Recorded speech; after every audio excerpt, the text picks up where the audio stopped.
नमस्कार दोस्तों आप सभी का फिर एक बार हमारे चैनल श्री डिवाइन पर स्वागत है। आज की ये कहानी बड़ी ही ज्ञानवर्धक होने वाली है। इस कहानी में हम बहुत अद्भुत बातें जानेंगे, इसलिए आप इस वीडियो को पूरा देखें। अगर आपको लगता है कि आपके बच्चे आपसे दूर हो रहे हैं, किसी गलत संगत में पड़ने लगे हैं, तो ये कहानी उनको जरूर सुनाएं। दोस्तों, आज की कहानी है एक गिद्ध पक्षी की, जिसने इस कहानी को अलग ही रूप दिया है। इस कहानी में बहुत अच्छा ज्ञान मिलेगा, इसीलिए वीडियो को पूरा देखें। दोस्तों, अगर आप पहली बार हमारे चैनल पर आए हैं तो सब्सक्राइब जरूर कर लेना। आइए कहानी शुरू करते हैं। उससे पहले आपसे अनुरोध है कि आप इस वीडियो को अपने दोस्तों को जरूर भेजें और उन्हें भी ये ज्ञान प्राप्त करने का मौका दें। दोस्तों, एक बार की बात है, एक घने जंगल में एक बहुत बड़ा बरगद का पेड़ हुआ करता था। और वह बरगद का पेड़ इतना विशाल था कि जंगल के सारे जीव जंतु और उड़ने वाले सारे पंछी एक ही पेड़ में आकर विराम करते थे। कुछ दिनों बाद अचानक अकाल पड़ गया और बिल्कुल भी बारिश नहीं हुई। बारिश न होने के कारण पूरे जंगल में पानी सूखने लगा। जैसे जैसे पानी सूखने लगा, उस जंगल में मौजूद जो पेड़ पौधे थे वह धीरे धीरे नष्ट होने लगे। उसके बाद जो सबसे बड़ा बरगद का पेड़ था वह भी धीरे धीरे सूखने लगा और उसके पूरे पत्ते सूखने लगे।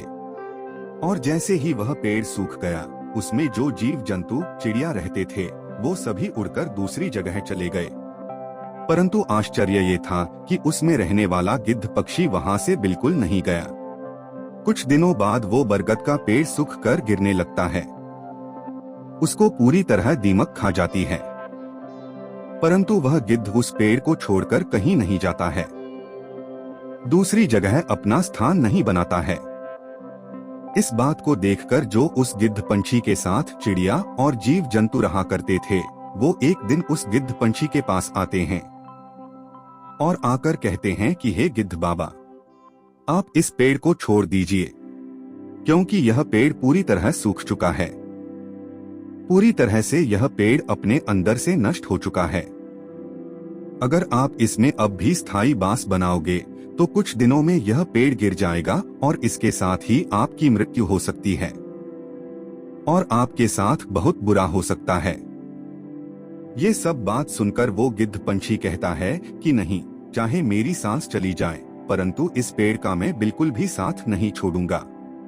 इस पेड़ पर मेरा जन्म हुआ है और इस पेड़ पर ही मेरा मरण भी होगा। चाहे कुछ भी हो जाए, परंतु मैं इस पेड़ को नहीं छोड़ूंगा। प्रिय दोस्तों, इसके बाद वो सारे पंछी बहुत ज्यादा विलाप करते हुए और उस गिद्ध पंछी से विनय निवेदन करके वापस लौट जाते हैं। और फिर दूसरे दिन फिर से आते हैं और फिर से गिद्ध से कहते हैं कि गिद्ध बाबा, आपसे हम फिर बोल रहे हैं कि आप इस जगह से अपना स्थायी वास हटा लें, क्योंकि जल्द ही यह पेड़ गिरने वाला है। परंतु फिर से वह गिद्ध उन लोगों से मना कर देता है। सभी पक्षी गिद्ध को बहुत मानते थे, इसलिए उसे बचाने का उपाय ढूंढते हुए वो लोग सीधा इंद्रदेव के पास चले जाते हैं।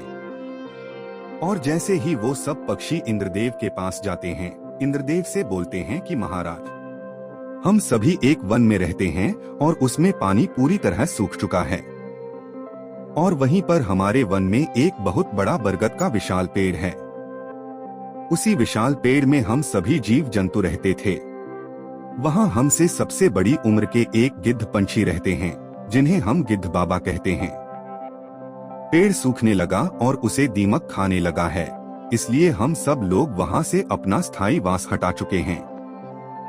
परंतु जो हमारे गिद्ध बाबा हैं, वो वहां से बिल्कुल नहीं हट रहे हैं, अपना स्थान नहीं छोड़ रहे हैं।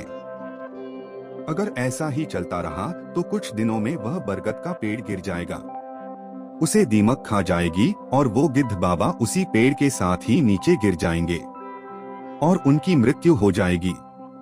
वे सभी पंछी इंद्रदेव से विनय आग्रह करने लगे कि महाराज, कृपया आप हमारे साथ चलें और गिद्ध बाबा से अग्रिम निवेदन करें कि वह उस जगह से अपना स्थायी वास हटा लें।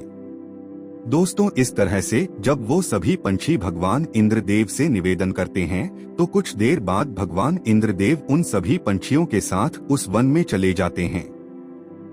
और वन में जाने के बाद जब बरगद के पेड़ को देखते हैं तो वाकई में वह बरगद का पेड़ पूरी तरह सूख गया था, पूरी तरह नष्ट हो गया था और उसे दिमक खा रही होती है। उस पेड़ की एक एक डाली जर्जर करते हुए गिर रही होती है। तभी भगवान इंद्रदेव देखते हैं कि वो बूढ़ा गिद्ध पंछी वहीं पर बैठा हुआ होता है। फिर भगवान इंद्रदेव उस गिद्ध पंछी से बोलते हैं कि गिद्ध, तुम्हारी क्या दशा हो रही है, तुम्हें थोड़ा सा भी अंदाजा है या नहीं? जिस पेड़ में तुम स्थायी वास बना रखे हो, यह पेड़ पूरी तरह सूख चुका है, पूरी तरह खत्म हो चुका है, पूरी तरह नष्ट हो चुका है। तुम इस पेड़ से अपना स्थायी वास हटा लो, वरना कभी भी किसी भी तरह का अनर्थ हो सकता है। गिद्ध पंछी बोलता है कि महाराज, अगर आपका हो गया हो तो मैं बोलूं? फिर कुछ समय बाद गिद्ध पंछी बड़े ही मीठे शब्दों में और बड़े ही भक्ति भाव से भगवान इंद्रदेव से कहता है कि महाराज, मैं आपसे कुछ सवाल पूछूंगा और कुछ बातें आपको बताऊंगा। अगर मैं गलत हूं तो आप मुझे यहाँ से हटने का आदेश दे सकते हैं। इंद्रदेव बोलते हैं कि बोलो। गिद्ध पंछी बोलता है कि महाराज, जब मेरा जन्म हुआ तो मेरे माता और पिता मुझे छोड़कर स्वर्ग सिधार गए थे, और जब मैंने जन्म लिया तब से ही मेरा स्थायी वास इस बरगद के पेड़ में है, और जब मैं छोटा से बड़ा हुआ तो मेरा स्थायी वास इसी बरगद के पेड़ में ही रहा है। मैं अकेला भी इस पेड़ में ही रहा और बड़ा हुआ भी इसी पेड़ पर, यानी कि मेरा पूरा जो जीवन था इस पेड़ पर ही गुजरा है। आज इस पेड़ के ऊपर मुसीबत आ जाने से भला मैं इसका साथ कैसे छोड़ दूं? महाराज, अगर ये पेड़ मेरा जीवन बना सकता है तो आखिर मैं इसका जीवन बिगड़ने कैसे दे सकता हूँ? उसके बाद भगवान इंद्रदेव गिद्ध की यह बातें सुनकर बहुत ज्यादा प्रसन्न हो गए और भगवान इंद्रदेव गिद्ध से बोलते हैं कि हे गिद्ध पंछी, मैं आपकी इन बातों से पूरी तरह से सहमत हूँ और प्रसन्न भी हूँ। तो मैं आज आपको एक ऐसा वरदान दूंगा जो आप चाहते हो। भगवान इंद्रदेव उस गिद्ध पक्षी से बोलते हैं कि गिद्ध, तुम मुझसे कोई भी एक वरदान मांग लो। गिद्ध बोलता है कि महाराज, अगर आपको कोई वरदान देना ही है तो आप मुझे नहीं बल्कि इस पेड़ को दो, अगर इसका भला तो मेरा भला। उसके बाद भगवान इंद्रदेव अपनी दिव्य शक्ति से उस बरगद के पेड़ को पूरी तरह से हरा भरा कर देते हैं। पूरी तरह से जंगल में हरियाली हो जाती है। जैसे ही पूरी तरह जंगल में हरियाली होती है, सभी जीव जंतु वापस आकर उस बरगद के पेड़ में रहने लगते हैं। मित्रों, अगर कुछ मांगना ही है तो दूसरों के लिए मांगो। दूसरों का भला तो समझो अपना भला हमेशा होता है। मित्रों, इस कहानी से ये सीख भी मिलती है कि जब हमारे सहायता करने वाले को हमारी जरूरत हो तो हमें हमेशा उनके साथ रहना चाहिए। माँ बाप हमें ऐसे ही अपनी सारी मेहनत देकर हमें पाल पोष कर बड़ा करते हैं, इसीलिए बुढ़ापे में उनका साथ देना सबसे बड़ा पुण्य है और उन्हें दूर करना घोर पाप है। मित्रों, उम्मीद करते हैं कि आप सभी को इस ज्ञानवर्धक कहानी से बहुत अच्छी सीख मिली होगी। आप सभी इस चैनल को सब्सक्राइब जरूर करें, साथ ही वीडियो को लाइक कर ले और अपने दोस्तों तक इस ज्ञानवर्धक कहानी को शेयर जरूर करें, क्योंकि खुशियां और ज्ञान बांटने से ही बढ़ता है। मिलते हैं अगले वीडियो में किसी नई कहानी के साथ, तब तक के लिए नमस्कार।